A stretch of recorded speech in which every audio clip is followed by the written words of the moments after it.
तर मंडळी बाईक घेऊन आम्ही पोहोचलो आहोत आत्ता बोरिवली जेटीवर. बाईकने येत असाल तर बाईकसह बोटीचे पुढच्या बाजू जाण्यासाठी इथूनच सुविधा मिळते. इथे अनेक बायकर्स आपल्या बाईकसह बोटीची वाट पाहत उभे आहेत. आता मंडळी आपली बोट आली आहे आणि बाईकसह आपण बोटीमध्ये चढावं. बोटीमध्ये प्रत्येक व्यक्तीकडून 5 रुपये तिकीट घेतलं जातं आणि काही मिनिटांच्या या छोट्याशा प्रवासानंतर आपण जेटीच्या दुसऱ्या बाजूस पोहोचतो. प्रवास जरी काही मिनिटाचा असला तरी समुद्रातून बाईकसह जाण्याचा अनुभव खरंच खूप सुंदर आणि वेगळा वाटतो. म्हणजे आता आपण जेटीच्या दुसऱ्या बाजूला पोहोचलो आहोत. बोटीतून बाईक खाली उतरण्यात आमच्या 40 रुपये फेरी तिकीट घेण्यात आले. हॅलो नमस्कार गाईस, तर पुन्हा एकदा तुमचा अजून एका नवीन व्हिडिओमध्ये मनापासून स्वागत. तर मंडळी आज मी बोरिवलीला पॅगोडाला जातोय भेट द्यायला आणि लेट्स गो. माझ्या बरोबर माझी वाईफ सुद्धा आहे आणि मला वाटतं हा आमचा दोघांचा पहिला व्लॉग असेल, पहिली ही व्हिडिओ आहे जिथे मी माझ्या वाईफ बरोबर कुठेतरी जातोय. तर आम्ही आलो बाईकने. मुंबईतून ट्रॅव्हलिंग केली, बोरिवलीला आलो. बोरिवलीवरून मग बोटीवरती गोराई जेटीवरती आलो आणि तिथून मग बोट पकडून आम्ही अपोजिट रोडला आलो आणि आता इथून लेट्स गो आम्ही आता चाललो 3 किलोमीटर पुढे जे पॅगोडा आहे आणि माझ्याबरोबर वाईफ पण आहे. तर लेट्स गो. आम्ही हा पहिलाच ब्लॉग आहे माझा तिच्याबरोबरचा. तर आम्ही आत्ता चाललोय आणि जो पॅगोडा आहे तो मी तुम्हाला या व्हिडिओमध्ये दाखवणार. मी याच्या आधी पण एका व्हिडिओमध्ये तुम्हाला दाखवलेला आहे की आणि भेट दिलेली आहे तिथे पण. तर आता हा पुन्हा एकदा हा व्हिडिओ मी शूट केला आहे आणि पुन्हा एकदा मी चाललोय माझ्या वाईफ बरोबर पॅगोडाला भेट द्यायला. तर चला मंडळी जाऊया.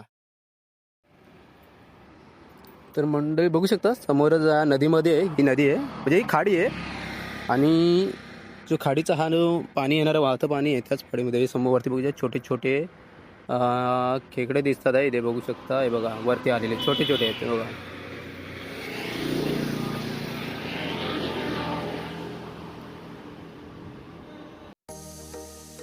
आता मंडळी जेटी मागे सोडून आपण ग्लोबल विपासना पॅगोडाच्या दिशेने निघाले आहोत. रस्त्याच्या दोन्ही बाजूला दिसणारी हिरवळ, आजूबाजूचा निसर्ग आणि शांत वातावरण. मुंबईच्या गर्दीतून थोडं दूर आलं की अशा निसर्गरम्य वातावरणाचा अनुभव खरंच मनाला खूप आनंद देतो. रस्त्यातील प्रत्येक सुंदर दृश्य आपल्या कॅमेऱ्यात कैद करत आपण पुढे जात आहोत. आणि आता मंडळी आपण आजच्या प्रवासाचं मुख्य आकर्षण अगदी समोरच दिसत आहे, ग्लोबल विपासना पॅगोडा. चला तर मग आपण आता पॅगोडामध्ये जाऊया आणि तिथे काय काय पाहायला मिळतं त्याचा संपूर्ण अनुभव घेऊया.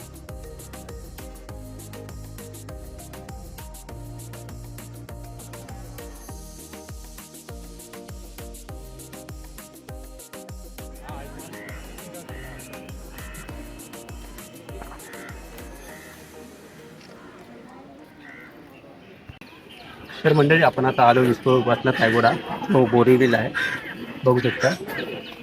आता इकडे तर म्हणजे आपण फायनली इथे पोहोचलोय आणि पोहोचल्यानंतर बघू शकता 2 रस्ते. एक तर आपल्याला इथून जो जेटीने येतो आणि हा वाला जिथून आपल्याला जर बाईकने वगैरे आपण यायचं असेल तर इकडून बाईकने येण्यासाठी वगैरे.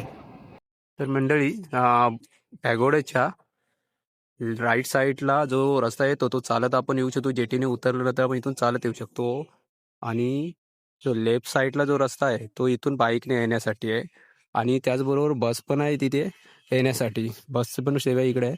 इथून आपल्याला जेटीने 3 किलोमीटर बाईकने आहे आणि इथून 500 मीटरवरती चालत वॉकिंग डिस्टन्सवरती आपण फायनली इथे विश्व विपासना पॅगोडाच्या इथे पोहोचतो.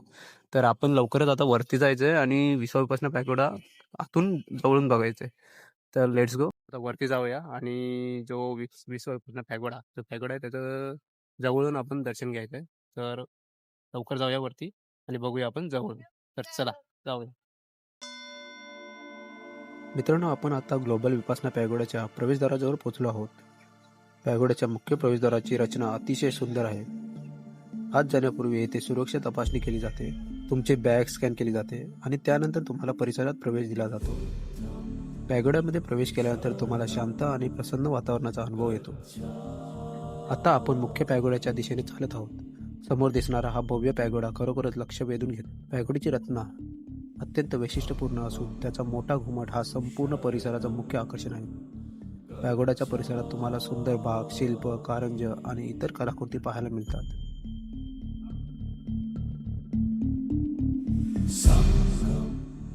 या पॅगोड्याची वास्तुरचना म्यानमारमधील प्रसिद्ध झेडागॉन पॅगोडापासून प्रेरित आहे. पॅगोड्याच्या बाहेरील भागात सुंदर कलाकुसर, आकर्षक खांब आणि विविध सजावटीचे भाग पाहायला मिळतात. पॅगोडाचा सोनेरी रंग सूर्यप्रकाशात अतिशय सुंदर दिसून येतो. त्याच्या शिखरावर सुंदर सजावट करण्यात आली आहे. या पॅगोड्याला विशेषच धार्मिक आणि ऐतिहासिक महत्त्व आहे. येथे भगवान गौतम बुद्धाची संबंधित पवित्र अस्थी अवशेष जतन करण्यात आले आहेत. बुद्धाच्या पवित्र अवशेषाशी संबंधित वास्तूंना बौद्ध परंपरेत विशेषच महत्त्वाचे आहे.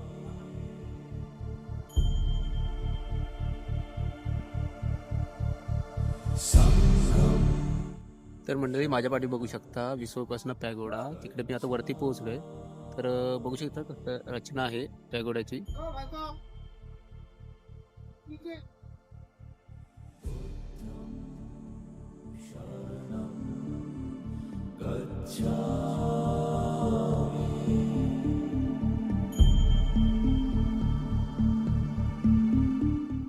इथे तुम्हाला धम्मचक्र बाग देखील पाहायला मिळते. या ठिकाणी धम्मचक्राची सुंदर रचना करण्यात आली आहे. आजूबाजूचा हिरवागार परिसर आणि शांत वातावरणामुळे हे ठिकाण ध्यान आणि मन शांतीसाठी खूप सुंदर वाटते.